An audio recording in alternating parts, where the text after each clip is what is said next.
imagine you are sinking. The freezing water floods your lungs. Your chest burns for oxygen. The light above you is fading. You panic, thrashing your limbs in pure, primal desperation. But the most terrifying part is not that you are drowning. The most terrifying part is realizing you are not sinking naturally. There is a slimy, ice-cold hand wrapped tightly around your ankle, pulling you down into the mud. In the West, demons want your soul, but in the dark rivers of Vietnam, they want something much more practical: your place. Welcome to Annam Shadows, the Mekong Delta, a sprawling labyrinth of rivers and canals. The water brings abundant life, but it also serves as a nameless grave for thousands. The Vietnamese call these restless, drowned spirits Ma Da, the Water Wraith, trapped beneath the rotting mud. They endure an eternity of freezing cold. There is only one way to break this cycle: a cruel, unforgiving ritual. They must claim a living life to take their place. Our case file begins in a remote fishing village. Decades ago, Tai, a 15-year-old boy, lived a life of poverty, barely surviving on what he could catch from the river. His most prized possession was his 5-year-old brother, Tio. One evening, at dusk, the exact moment when the veil between the living and the dead is thinnest, Tai pulled up his net and found something that did not belong to the natural world. It was a fish, but its scales were a sickly, rotting yellow. A small horn protruded from its head, and its eyes were pitch black, empty, exactly like the eyes of a corpse. Veteran fishermen know the rule: never bring deformed things from the river into your home. They are the demon's eyes, sent by the Ma Da to mark their prey. But Tai didn't know.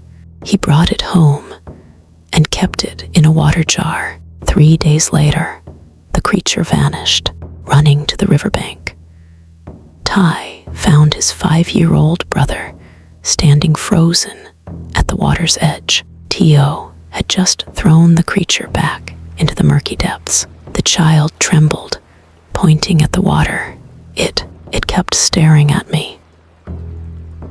The moment that fish touched the water, their family's death warrant was signed. That night, drowning in regret for losing the rare creature, Tai snuck Tio onto a rotting wooden canoe, rowing out into the middle of the river to find it. The Mekong at night is not silent. It is a different realm entirely. Patches of water, hyacinth, drift by like floating graves. The crescent moon casts a sickly, pale light on the black water. Suddenly, Tio tugged his brother's shirt, pointing toward an old mangrove tree. There, a round, black mass was bobbing on the surface. Thinking it was the golden fish, Tai rowed closer. Thud, the canoe stopped dead. It didn't hit a rock. It didn't snag on a root. It was being held by something underneath. Tai shined his old flashlight into the water. The black mass slowly turned around. It wasn't a fish. It was the top of a bloated human head. The facial skin was peeling, deathly pale. Long, soaking wet hair covered half its face. It slowly rose above the surface, revealing jagged teeth and deep, abyssal black eyes with no whites. Its mouth curled into a horrifying, frozen smile. Before Tai could scream, the water erupted. A gray, wrinkled hand, with long black nails, shot up from beneath the boat. It clamped onto Tio's ankle. The 5-year-old child was violently yanked overboard. Tai swung his oar wildly, his screams tearing through the night. But the river had already closed. The water returned to a dead, flat calm. Only a few bubbles surfaced, followed by a deafening, terrifying silence. When dawn broke, the villagers searched in vain.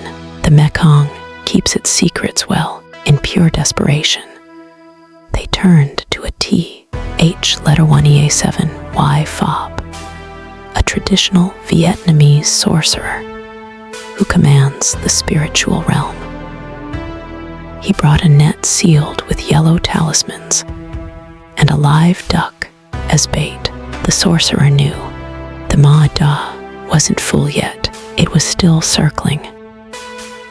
At dusk, right at the fatal bend of the river, the exorcism began. The duck was thrown into the netted circle. The ritual drums started to beat.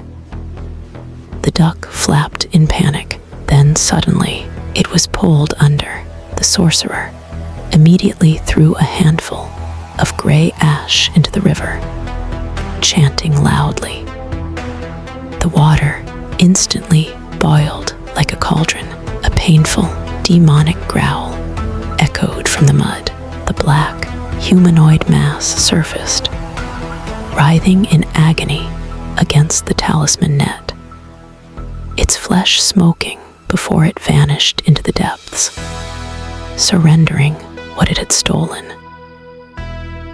The next morning, at low tide, they found Tio.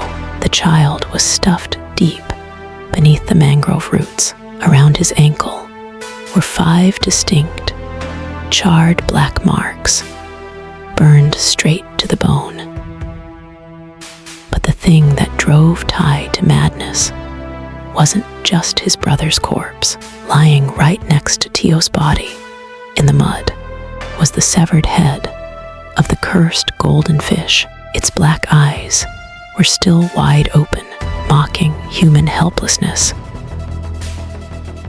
Tai's tragedy is just one small piece in the horrifying mosaic of the Ma Da. Decades have passed. The world has modernized, but the terror remains deeply rooted in the minds of those living along the riverbanks. Today, if you walk along these rivers, you will see thousands of tiny, lonely concrete shrines at the water's edge. Incense is always burning. During the 7th lunar month, the ghost month people throw rice, salt, and paper money into the murky water. They don't pray out of respect. They pray to bribe the spirits for peace. There are unbreakable rules passed down through generations. Never swim at noon, never swim at dusk. And the most haunting rule of all: if you are on a boat and you see a harmless object floating by a bright toy, a ball, or an old conical hat, never reach down to pick it up, because it is not dropped luggage, it is bait. The next time you find yourself standing before deep, dark, silent water, don't stare down into it for too long. You never know what might be staring back up at you. Thank you for stepping into the darkness with Annam Shadows. Subscribe, and we will see you in the next urban legend.